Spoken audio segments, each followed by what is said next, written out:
Well, good morning, everybody, and welcome to this event on retirement saving and the self-employed. I'm Paul Johnson. I'm director of the Institute for Fiscal Studies, and I'm really delighted to be chairing this webinar this morning.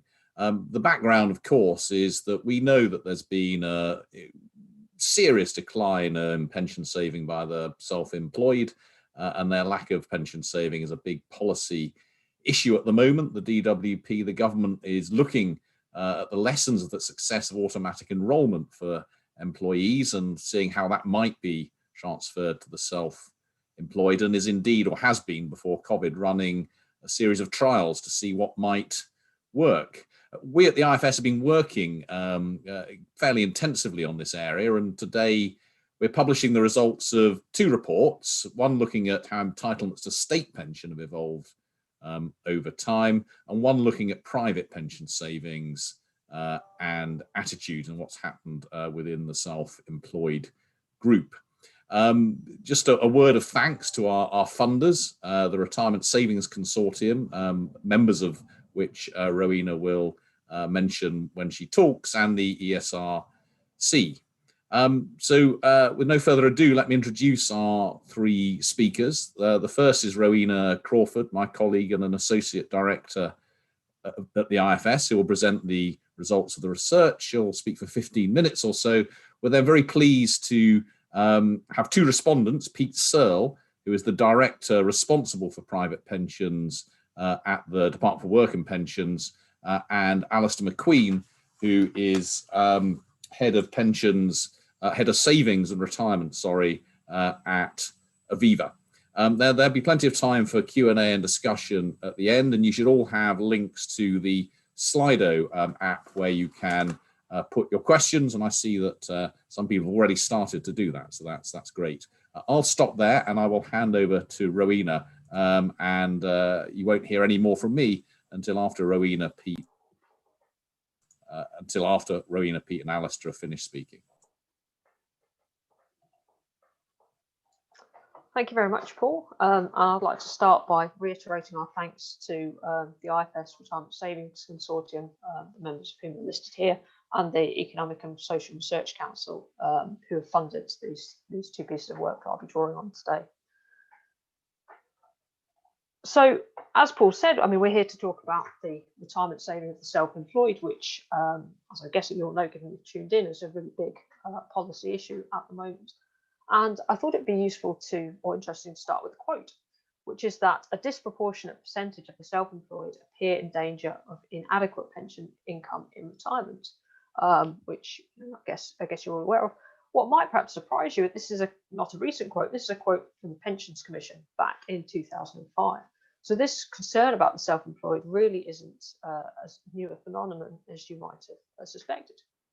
And if we hone in on the Pensions Commission's particular points of concern, another quote from their earlier report in 2004 is that the expansion of self-employment during the 90s has not been accompanied by the emergence of a new category of retirement provision for other than a small minority. The fact that pension saving amongst the self-employed is not increasing, therefore, remains a concern. In other words, the Pension Commission was specifically concerned about the growth of self-employment and the fact that pension saving amongst the self-employed hadn't increased, which might sound strikingly familiar. If we look at how the world has evolved since then, so this graph shows you the proportion of the workforce who are working for their own business or self-report that they're self-employed rather than employed as employees. This is how the picture looked up until the Pensions Commission were reporting. Actually, as a share of the workforce, the self-employed were declining, even though the numbers of self-employed were increasing. That's because of the growth of employment at this time.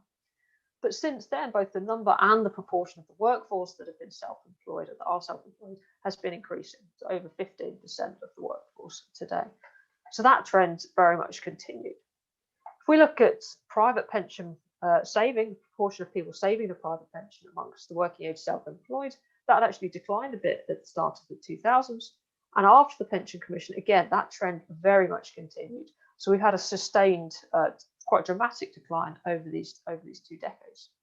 So the concerns amongst the Pension Commission that the self-employed were a growing proportion of the workforce, and the trends of saving amongst that group were concerned and very much continued and even greater importance today.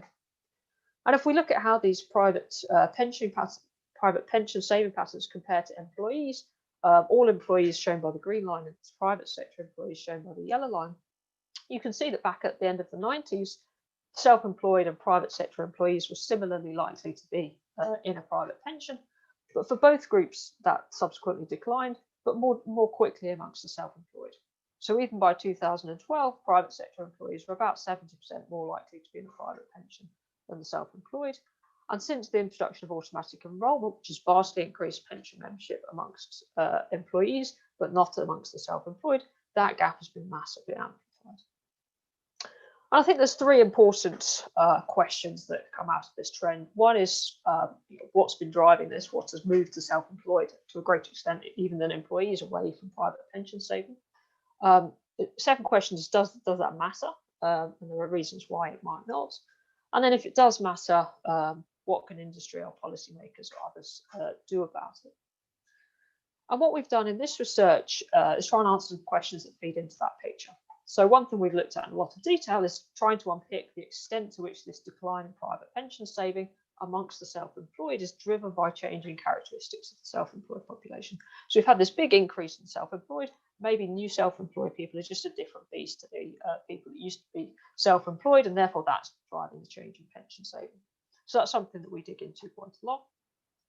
We also look at whether there's any evidence that attitudes towards pension saving amongst the self-employed has changed over this period.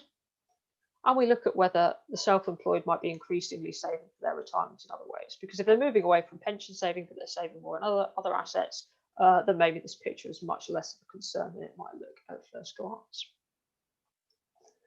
So to start off with then, compositional effects. So the self-employed population, the characteristics of that group has changed over time. And looking at it over this two decades, there's an increasing proportion of the self-employed that are female. The average age has increased. The proportion who are working part-time has increased, and the proportion who have degrees has increased. Actually, all of those trends are quite similar amongst employees as well. These are general trends in the labour market that people are working for longer and therefore the average age is going up. But amongst the self-employed in particular, there's a greater increase in the proportion of female compared to employees, and there's a greater increase in part-time working amongst the self-employed.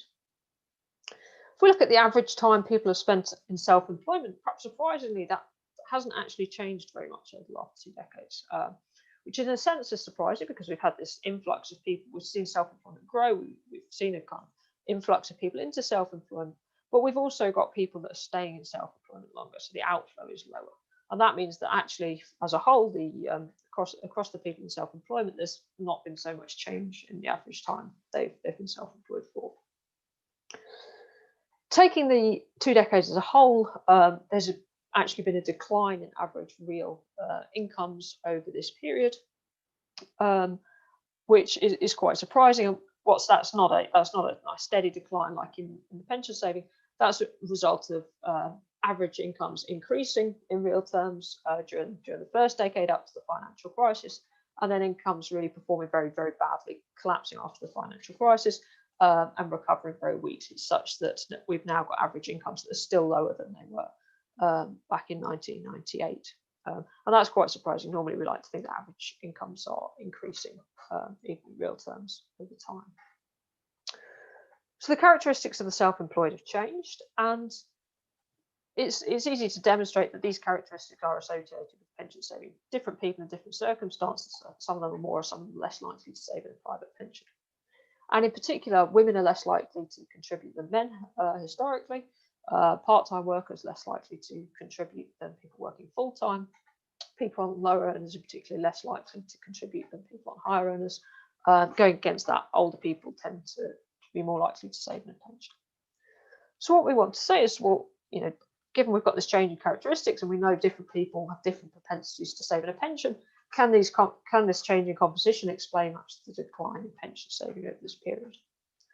So that's something that we quantify, and the way we do it is, or one way we can do it is we estimate in 1998 how likely somebody with a given set of characteristics was to save in a pension, and then we hold that relationship fixed and we just allow the composition of the population to change. So a given woman, say, is just as likely to contribute in 2018 as she was in 1998, but we adjust how many women there are in the self-employed population. And when you do that, this is what you would simulate for how private pension saving would be expected to change over this period. A slight decline, but nothing like the actual decline in private pension saving that we've seen. So very little, if any, of the decline in pension saving being driven by changing composition of the population. So that then begs the question, well, is it particular types of self-employed who are less likely to be saving in a pension now than previously?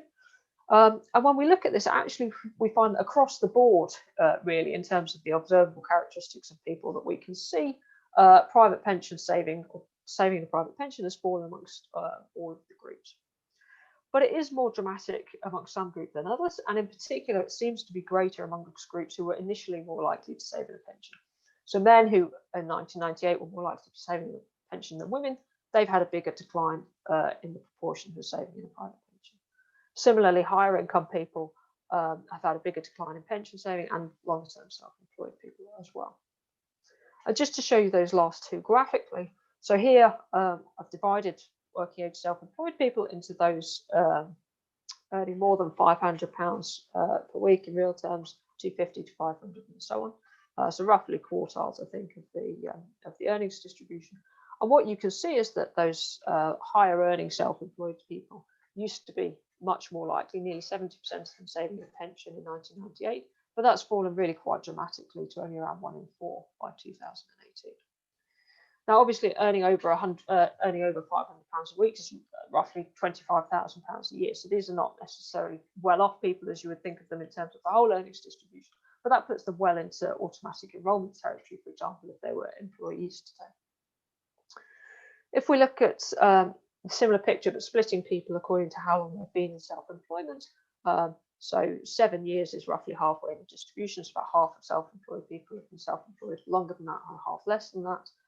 Again, you see for people that have been self-employed for longer, over 60% of them saving a pension in 98, and that's fallen really quite dramatically by 2018. And these two trends are ones that are probably particularly concerning. Higher earning self-employed people are going to get a state pension that's going to give them a lower replacement rate of their working life earnings than people that are on lower earnings during their working lives. So these are the group for whom private pension saving is perhaps more important. Those people that have been in self-employed longer are more likely to be self-employed for their entire working lives, and therefore saving decisions made at these times is likely to be more representative of what they're doing over their lifetimes. It's not that they're necessarily going to be an employee for most of their lives, and they'll do their private pension saving at that point.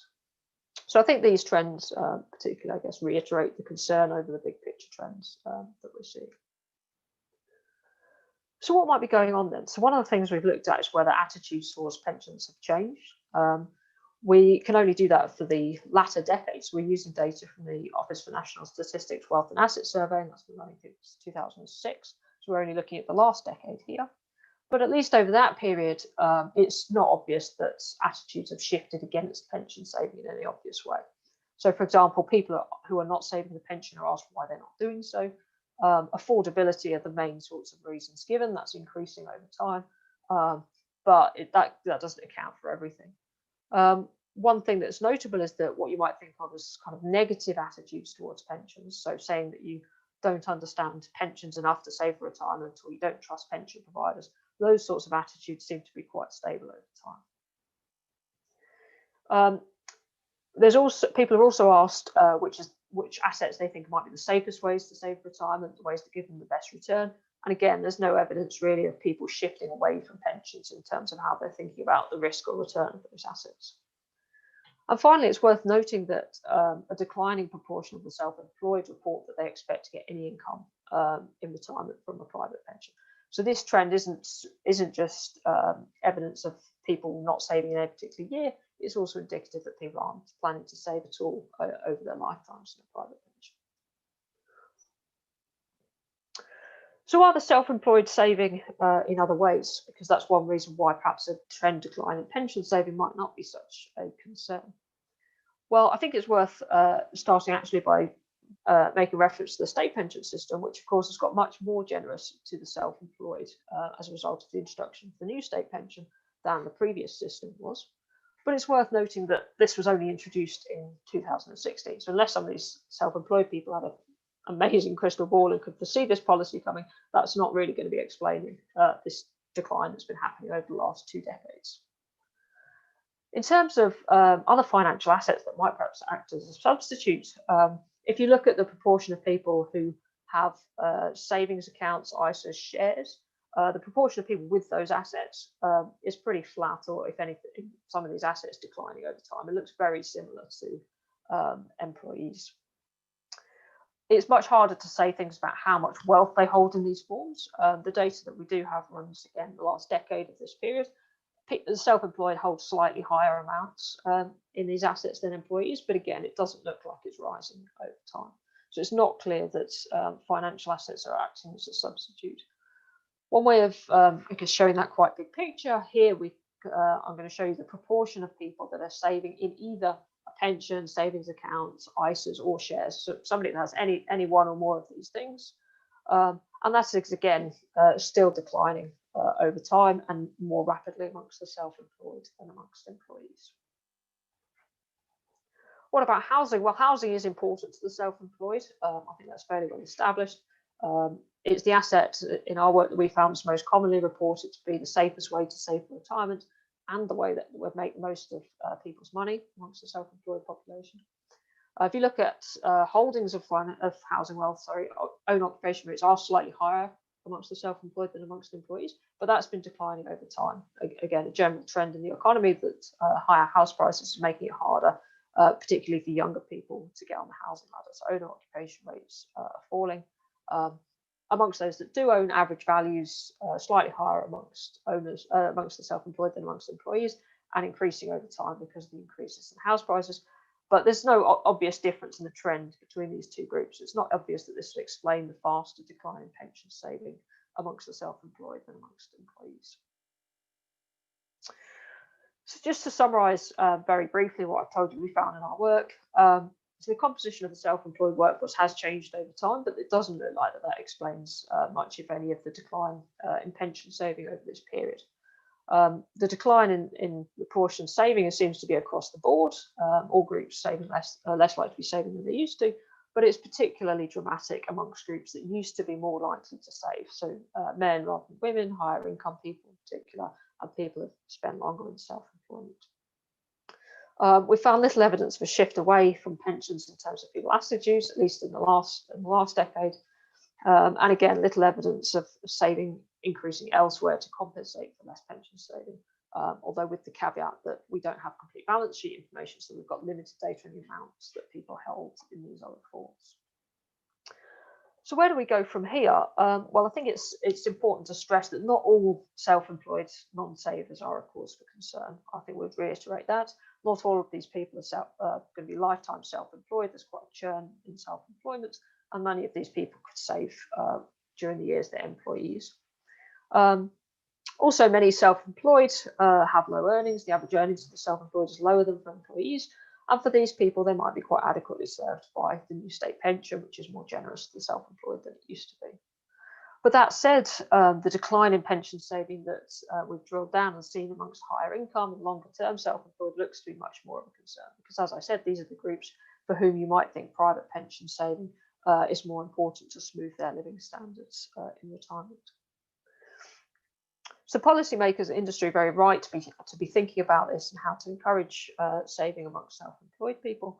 I think one thing to bear in mind that's been highlighted by the current crisis is the need for liquidity. And I think one of the reasons, at least always anecdotally given, why self-employed might be less likely to save in a pension than employees is because they have volatile incomes and they might have a greater need for liquid saving. And the current crisis has highlighted across the board, not just amongst the self-employed, perhaps a relatively low level of liquid saving that people have, and the need actually for people to hold such wealth to weather income shocks.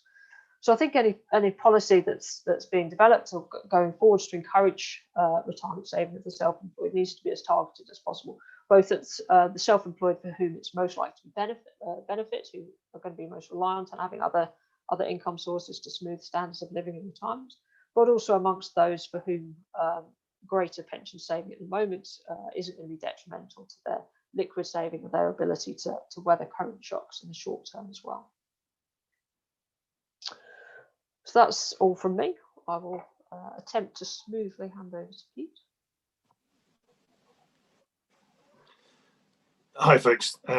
Hopefully, colleagues can hear me. Thank you very much to Rowena for that. I think it's a really excellent piece of research. It's a great work by Rowena and Heidi and the rest of the IFS team. Much appreciated. I mean, it really is a vital issue, this, so it's definitely a concern. So, part of the theme was, well, should we be concerned?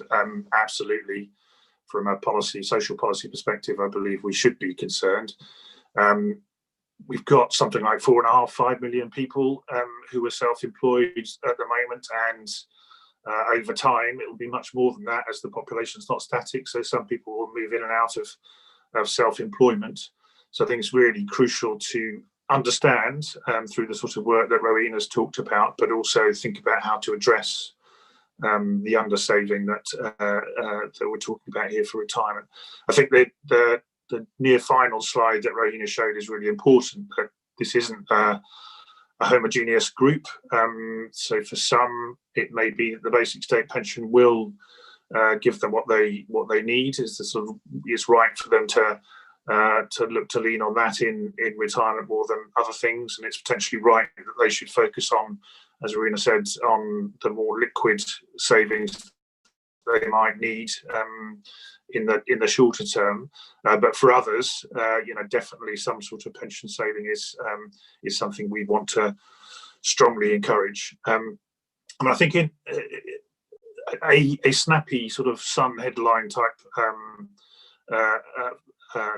heading for this research is "Vain Hopes Dashed." So in a way, I think we look at the trends, and at headline level, you think, well, maybe there are things that are going on compositionally that can explain that. But I think Rowena's work has quite correctly dashed that vain hope. So it's not compositional, and it doesn't appear that there are other savings that are compensating for loss of or reduction in pension savings.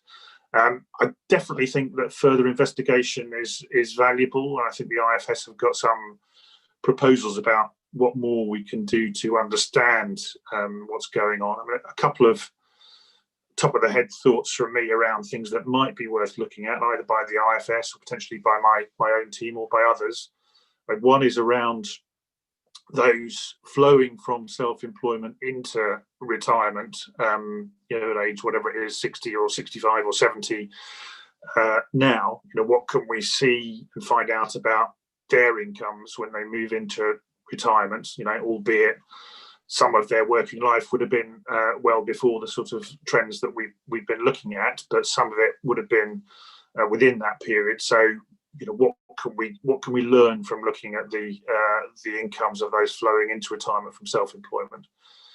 And the other point is again touched on in the earlier slides is around other retirement income sources. So many of these people would have spent a period of time as employees. So what sort of stock of pension income do they have from periods out of self-employment, and how helpful or not can that be?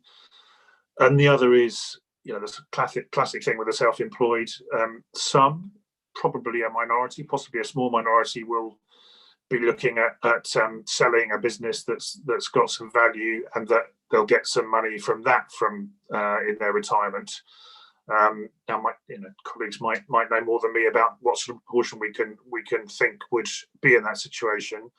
Clearly, some sort of one-man businesses that are cleaning windows or doing something very small probably wouldn't be in a position to do that. The value is their own labour, but for others there might be some value there. So it will be useful and interesting to see the extent to which that can enhance the picture.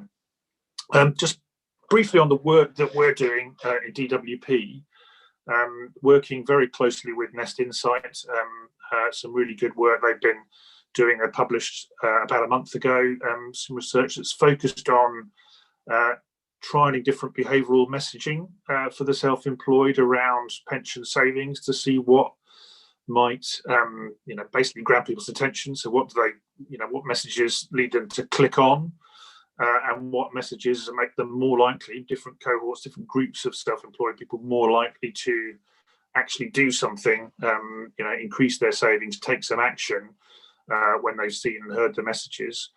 And the findings from that research suggest that there is potential there to get attention if you get the messaging right. So if you focus on the things that are of interest and relevant to self-employed people, then you can get some engagement from them. The next thing that we plan to do, again with Nest Insight, is to focus on combining that with some mechanisms that might make saving more automatic, more regular and easy, straightforward. So that's a plan we've got for 2021, but subject very much to how COVID pans out, because you'll appreciate that under certain scenarios about the progress of COVID, it may not be the right time to do that sort of research. But with a fair wind, we plan to do that research in 2021, get results towards the end of next calendar year or early in 2022. And as I say, that's linking messaging with mechanisms that might facilitate saving. Just to close from me, in a way, the most telling part of Rowena's presentation for me was one of the early slides where it put the trends in pension saving by the self-employed alongside those for employees, particularly private sector employees. And as well as showing that 20 years ago they were in roughly the same place, it showed that both groups, significant decline in pension savings through to 2012, slightly more for the self-employed, greater, more rapid than for employees. But actually that was a picture that was there across the working population. But then there was that crucial intervention in 2012 with the introduction of auto enrolment that was a real game changer for employees, and led to massive positive increases in pension savings for them. I think whilst we can look at messaging realistically, I think if we're going to reverse this and correct the undersaving for the self-employed, we're likely to need some sort of game-changing intervention like that. Now, it can't be automatic enrolment in its own, in its current form, on the basis that that's not appropriate for the self-employed because there isn't an employer, and by definition, the person who you want to save has some active role. So inertia is not going to work, but I think it's likely to need some sort of intervention there, and that's what we need to work towards in policy terms. Thank you very much. I'll hand over to Alistair at this point. Thank you very much, Pete, and thank you, Rowena, and thank you to the technology for working. So it's Alistair McQueen from Aviva. I'm delighted to be part of the conversation and delighted for Aviva to be part of the IFS Retirement Saving Consortium. And I'll just give you my perspective on this very important debate. I'm going to begin by saying happy birthday. Happy birthday to this topic. As Rowena touched on, it was 16 years ago that the Pension Commission first put in writing this challenge. And as they said, the fact that pension saving amongst the self-employed is not increasing, therefore remains a concern. 16 years ago this week, they wrote that. This is not a new problem. And this policy problem, I would argue, outlasts and predates the other perennial policy problems that there are. Social care, the Dilnot report was 2010. Heathrow's third runway, HS2, this is beyond those. This issue is older than YouTube that we're talking to you on today, born in 2005. It's older than my company's brand, which was formed in 2006. The DWP was 3 years old when this problem was identified by the Pension Commission in 2004. Since 2004, pensions have been transformed in the United Kingdom. We've had automatic enrolment, we've had the pension freedoms, and we've had a brand new state pension, yet still this challenge remains on the table. And since 2004, we've had a Conservative Party in government, we've had a Labour Party in government, we've had a Liberal Democratic Party in UK government, yet still this problem stays on the table. My quote would not be a Pensions Commission quote, would be an Einstein quote, that insanity is doing the same thing over and over again, but expecting different results. I'm wondering whether this debate could be verging on the insane. I think it's a brilliant report from the IFS. I think what it does for me is it busts myths. It busts the myth that the self-employed have fallen out of love with pensions. It busts a myth that they're choosing to save elsewhere. It busts the myth that it's due to different characteristics amongst the self-employed. I see the barriers here being those of affordability and confidence. And I think the report once again identifies the power that is automatic enrolment and the way that that has transformed pension saving amongst the employed. But I think the one thing that we must not believe through automatic enrolment is, while automatic enrolment has transformed participation, it has not done anything to transform the public's understanding and confidence when it comes to pensions.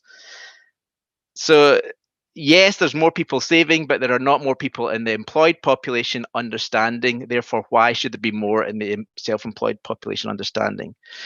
So given all of that, and given the perennial nature of this problem, and given the potential insanity of the debate, I would say, while Aviva wishes policymakers well, and we'll continue to do everything we can to support policymakers, I think a time has come for the shift of energy to move from a policy debate to one of focus on providers, my industry, and a focus on the individual to step up. And therefore, I would argue that the shift needs to be from enforcement through policy to one of empowerment for the individual. And there are three areas that I would identify that must be pulled upon to empower those in self-employment to take advantage of pension savings. Those three areas are: one is financial education. And I look to the new Money and Pension Service to help and lead us there. And they're a brilliant organization, and they have a purpose of everyone making the most of their money and pensions. But the myth that we must bust when it comes to money and pension services, they will not do it on their own. It's a brilliant organization, 300 people, but arguably trying to support 66 million people in the United Kingdom. Everyone in the money and pension services is being asked to transform financial education for 200,000 people. That is not fair. So therefore, the providing industry, we must step forward and redouble our own efforts to boost financial education in the United Kingdom. We cannot afford to leave this to the Money and Pension Service alone. And as an example, my own organization just this week has launched a new app, our midlife MOT app, talking to those people aged 45 and above, a core age group for the self-employed, linking them to 16 free agencies that are there to help, empowering the individual to take control of their money. So we must have mental education, and the providers must play their part. My mention of the app brings me to my second area of energy that we must bring to this debate. And that is, on the provider side, we must redouble our efforts to embrace digital technology. Aviva has said it before, and I'll say it again, the pensions industry is in the digital stone age. Record numbers of people are using the internet today. 9 in 10 people who regularly use the internet are using it for banking.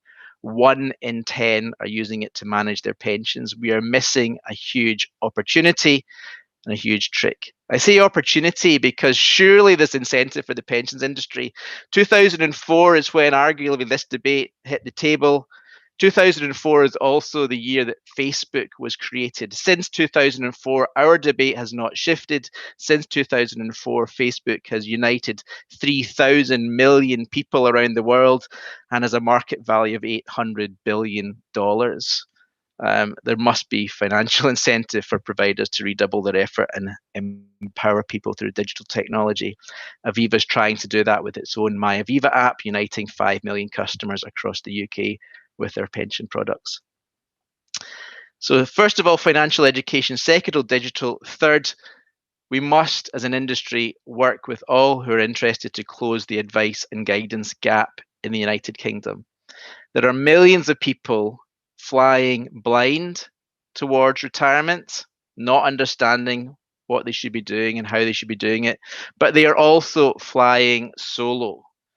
9% of the population on average access financial advice every year. 91% do not. Providers want to help, but the current rules and regulations prohibit us from doing so. There's only so far we can step forward to help the millions we seek to serve. The rules that are in place today are not fit for purpose, so we need to rewrite those rules so that we can help the millions employed and self-employed who need our help.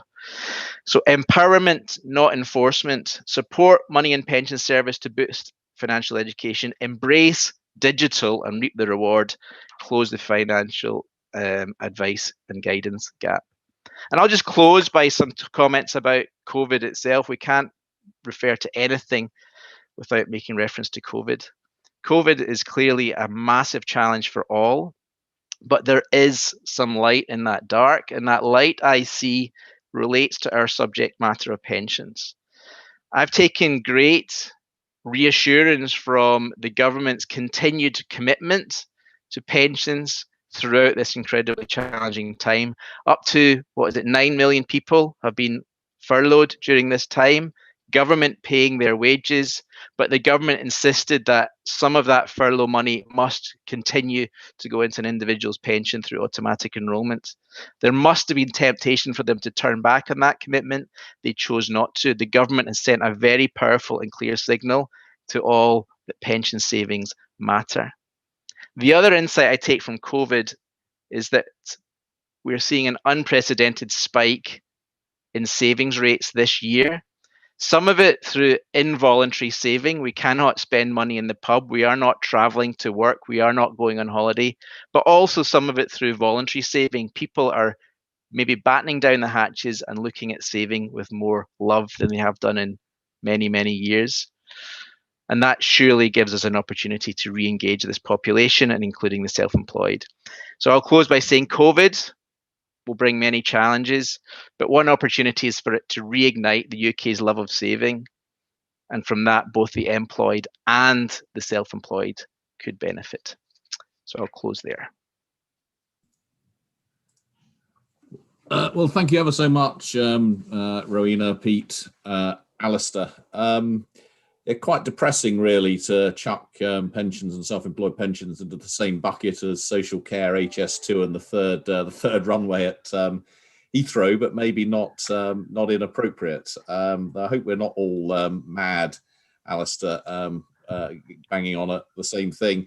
Though I do have to say, but before I come to the questions that others have asked, and could you do feel free to add to Slido. Alistair, I cannot stop myself but responding to you by saying, I mean, you've talked about financial education, the industry going digital, and the importance of advice and guidance. If I'm blunt, I've heard people from the pensions industry saying that for at least the last 15 years. I mean, are you not going at least as mad as the DWP in talking about the same issues as the policymakers have been? In the same way the policymakers have been talking about the same issues for a very long time. But I suppose my real question is, there's no question that the industry has been talking about this for at least 15 years. Why so little progress? On what, the subject of financial education or the subject of self-employed and pensions? Well, financial education, digital, and advice and guidance. As I say, I mean, that those have been, I've been to pension conferences for very, very many years, and those are the issues that are always raised by the industry. And yet, in the same way that, the policymakers always raise the same issues, and yet it appears little progress. I mean, why? I mean, you referred to, how little has happened in the pensions industry since Facebook was launched in terms of digital progress. Why? I mean, it is very odd looking from outside to find someone in 2020 saying, well, it's about time we caught up with 2005. Yeah, and I think the industry has been guilty of a passive relationship with customers. We open the doors and they will come in. These products are not as engaging as they could be. But I'm not going to let the past dictate the future. Aviva invests hugely in digital technology, not because we feel somebody's telling us to, but because we feel we must. We do look with great angst as a business and surely as an industry at companies around us that will be looking across at our industry and saying a huge need in society and a huge demand from the public for help, but nobody stepped into that gap. So in Aviva's, our mantra is if we don't disrupt ourselves, somebody will very quickly come in and disrupt us from outside. There are two $1 trillion companies in this world, Apple and Amazon. I think if you piled on the 20 largest pension companies on top of each other, you would still struggle to get to one Apple or one Amazon. So this is a massive threat for the industry, and Aviva is challenging itself not to be asleep at the wheel. So judge us in the future, but not in the past. Okay, well, I'm sure the government would say the same. Would say the same. Can I add something to that, Paul? Yes, please do. So I mean, I think Alice is absolutely right that there is a huge engagement and understanding problem that's kind of systematic across the population. It's not a self-employed thing. It's a general thing amongst people that they don't understand pensions and they struggle to engage with them. And automatic enrolment hasn't fixed that problem for employees. It's just plastered over and it got round it through the defaulting mechanism. And it's probably right that such mechanisms aren't really there so easily for the self-employed, and there's something slightly different that has to be done. And the Money and Pension Service is fantastic, and I think does have a really important role here. As Alistair says, it's incredibly difficult to be resourced enough to target, the size of the population we're talking about, and that's where industry comes in. But I do think we have to be aware that with the best will in the world, I think people will always have a natural skepticism of messages presented to them from industry. That a big pension provider coming with all these tools that encourages me to save is always going to be met with a kind of, well, of course they want to say that. So I think there's a real space for kind of collaboration between industry and independent government bodies such as MAPS to come together in a well-resourced way that presents a message that's kind of independent and neutral, but really reiterating that actually extra saving is beneficial and it's not just a private industry trying to get you into investing in them sort of message. No, I'll come in as well, Paul, if that's all right. I mean, just to, I agree with all that. Clearly, engagement, financial education, clearly really important things. But just picking up on the theme you struck there, Paul, I left the world of pensions in 2004, with the birth of the Pensions Commission, and then came back last year and was really struck, but we're still talking about how can we increase pension engagement.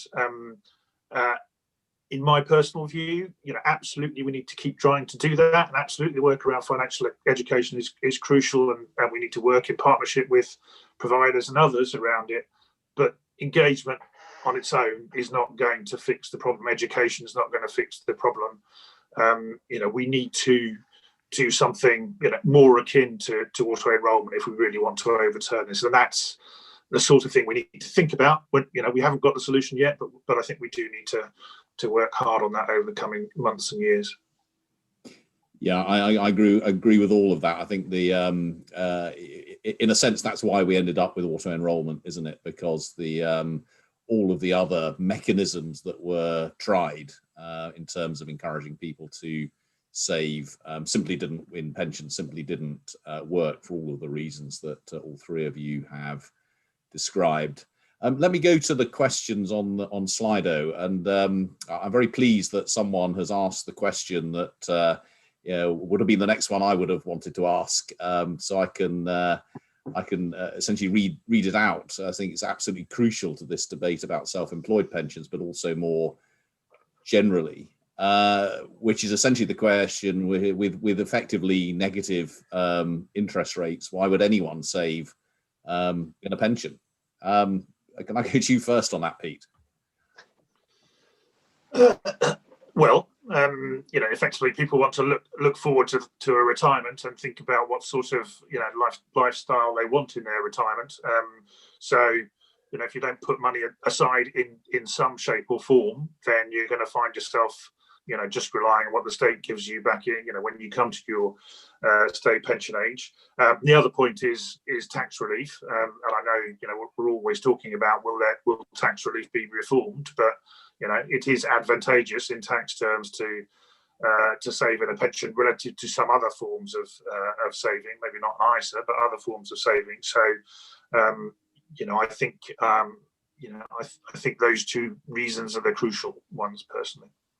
Alistair, how does it affect you selling pensions when the interest rates are effectively negative in real terms?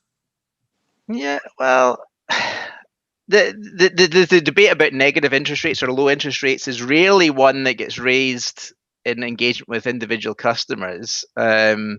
Maybe as they're entering retirement and they're looking at an annuity option, yeah, they might raise their eyebrows then, but people are not looking at interest rates and then looking at pension savings in the same bubble. I think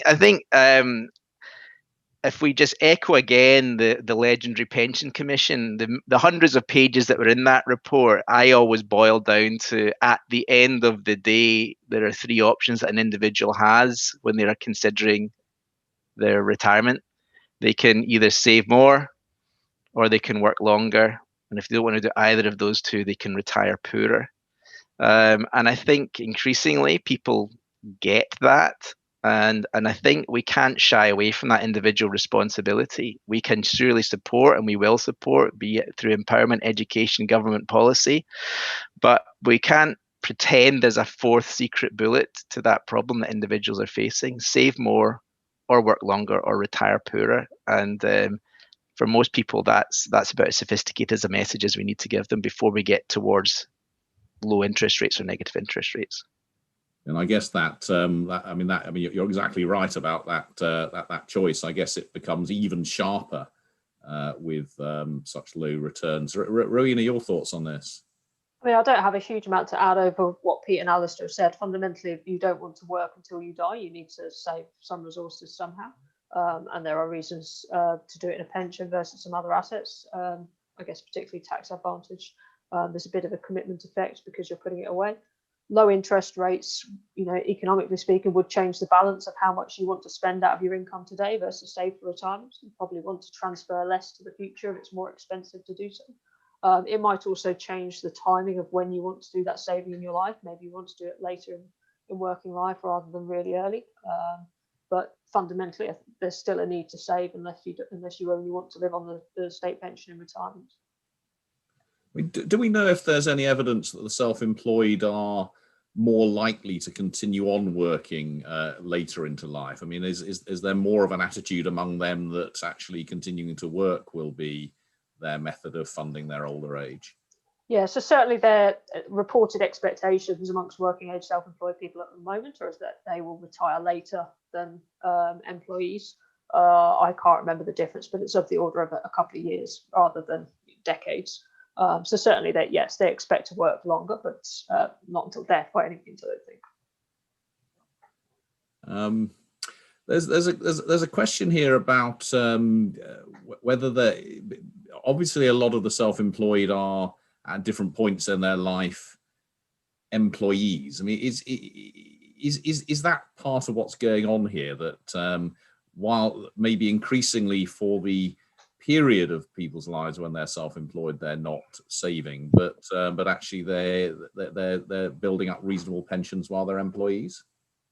Yeah, and I think that was, I think, made that point by Rowena. We're not talking about one homogenous group. The 2017 review of automatic enrolment, led by the DWP, came to a similar conclusion. We're not talking about a homogenous group that have been self-employed throughout their whole life. So yeah, there's and the average age of a self-employed individual is nearly 20 years older than an employed individual. So yeah, many of them will have employed-based pension provision behind them. So yeah, I agree with that point. Well, I agree with it too. I mean, how much it's a rational decision by people to look at this pot of money they've got from their time as an employee and think they're okay not to save as a self-employed person. How much it's that, and how much it's just something that we can take some comfort from as policymakers, that at least some will have pension savings from other parts of their life. But that was what I signalled when I talked. I think it'd be useful to get a bit of a better understanding, to the extent that we can, of, do they have those savings to fall back on? So is the picture not as bad as it appears, just from a snapshot of time in self-employment? Do we have any evidence on that, Rowena? So it's difficult to get because essentially you need information that follows people over their whole working lives and can observe them moving from self-employment into employment. So I think admin data within DWP is the only source that you can get at for that. I mean, fundamentally, yes, not everybody that's currently self-employed is a problem necessarily, in the sense that a lot of them will spend a lot of time as employees. But I think from the work we've done, we've shown that there are definitely people that are spending long periods of time in self-employment for whom this lack of pension saving is an issue.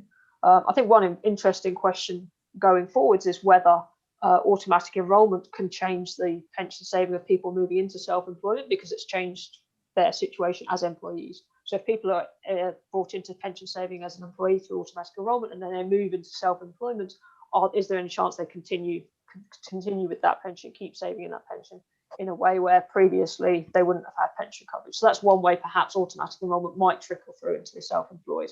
But it's a bit too early to see those kinds of effects yet, I think. And that's a really helpful point, and I should have done, but I haven't really thought about that before. It could help, but also from a policy perspective, I think there's something for us to think about, is what we might be able to do around that transition to make it more likely, or to somehow default people to carry on saving into their auto-enroll pension, as opposed to just stopping. I'm not saying I've got the answer, but I think that there's probably some policy solutions we might be able to think about there. Yeah, and maybe there are solutions from industry as well, because maybe it's a communication strategy of the pension provider to continue almost taking over the role of the employer, I guess, of kind of encouraging continued contributions at that point. Yeah, I mean, I think, and I would just contribute that the power of policy is huge, and I think we all use automatic enrolment as the example to hold up and say, look at the power of policy.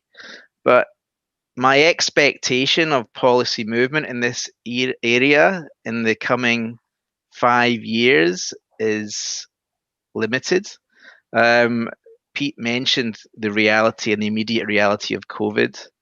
That has brought with it a deficit like we haven't seen in many years. I don't see a government keen to spend more money in this area, given that reality. And it's also, we've got a Conservative government that's committed not to raising income tax, VAT, and national insurance. So while there is huge power in policy, I would be surprised if in the next 5 years we see significant and tangible policy progress in this area, adding to the 16 years that have gone before. And that's why I say, while policy has maybe got its hands full elsewhere, the baton must now be passed to the provider sector, be that through financial education, use of digital, or closing the guidance gap. So the next question, I think, really follows on very directly from that, and I think it's probably mostly directed at you, Alistair, which is there an issue that the self-employed aren't terribly attractive to private pension providers, or is that maybe something that's changing now that you've got access to digital and so on? Because certainly, when I, nearly a decade ago now, did a review of automatic enrolment for the DWP, one of the issues that we were looking at was, were low-paid employees attractive to private pension providers, and if not, was there a role for Nest? And we strongly concluded at the time there was a role for Nest, because it will be difficult for private pension providers to be providing small pensions to low-paid employees working for small employers. And I guess that's an issue in spades for the self-employed. Yeah, there is not written down anywhere inside my organization that the self-employed are not an attractive population. We provide pensions through 3 channels. One is through the workplace, and that's clearly not the self-employed channel. The other 2 channels is one via the advisor community, who will typically service a higher net worth individual, which will pick up some self-employed, but maybe not all self-employed. And then the third channel, and the youngest channel, is our active direct provision of pensions to individuals who can come to us direct on their own. So we are providing every avenue that anyone could want to come and access pension provision. And in no way do we hold a door up against the self-employed individual. So I don't hear anything inside Aviva that says they're less attractive to us. There's been some suggestion. One of the things that Steve Webb, the former pensions minister, has suggested this morning on Twitter is that one of the things that's changed here is that there's less active selling to the self-employed going on, that perhaps largely down to changes in the regulatory environment. Whereas 20 years ago there was quite a lot of active you might call hard sales to the self-employed. That there's a lot less of that, and these are things in the in that dreadful quote that are sold, not bought. Is that something that's part of your experience as well? I would agree that. I mean, I made the point about millions flying solo. 9% of the population access financial advice, 91% of the population do not. It's become an unaffordable and inaccessible service for millions. And I haven't read Steve Webb's tweet, but I echo the sentiment that we must close that guidance gap, and regulation and rules prohibit us from doing that. Regulations and rules that might have been fit for purpose in the past are certainly not fit for purpose in the future, where individuals will need much more help. So we can't have a situation where 91% of the population are flying solo, when most of that population don't understand what they're holding and where they're flying towards. Pete, what's your view on that? I mean, are you concerned that the regulation has had unintended consequences by effectively shutting too many people out of that kind of advice?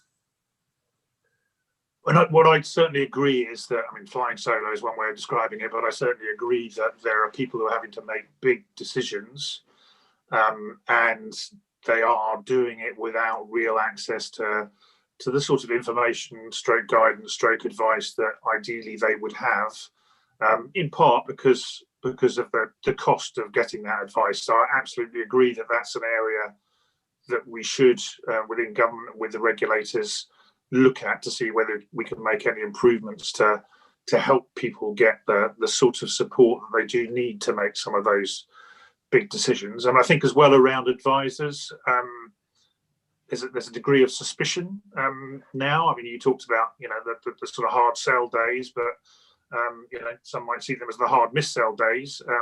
That has generated a bit of suspicion amongst the population. So I think any movement to salespeople pushing themselves, or advisors pushing themselves on customers, I think probably wouldn't get too much traction at the moment. Well, it's now 10:59, so we should probably wrap up, because I think we're due to finish at 11. Look, Pete and Alistair especially, and Rowena, thank you so much for fantastic presentation, Rowena, and great conversation and responses, Alistair and Pete. We at the IFS will, of course, be continuing to do a really substantial amount of work in the pensions area over the next few years, which Rowena will continue to lead. So everyone who's watching, please do stay in touch with us. Keep an eye out for our future publications, and indeed look at the website for the numerous things that we've put out in the last few months and way back over the last few decades, in fact. So thank you all very much, and hope to see you all again soon. Thank you. Thank you.